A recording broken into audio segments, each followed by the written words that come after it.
негізі ораза дейді да, сабырлықтың ең шыңы дейді. Сабырлықтың үш түрі болады деп айтамыз ғой. Мысалы, біріншісі харамнан тыйылу, басыңа келетін сынақтарға тыйылу, және де Аллаға итағатта сабырлық қылу.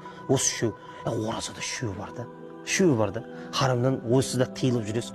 Оразамын ғой деп қойшы, мен ешкіммен төбелеспейін, жақын істемейін. Харамдардан тыйылып жүресің, ешқандай нәрсе ішпейсің де, жемейсің де.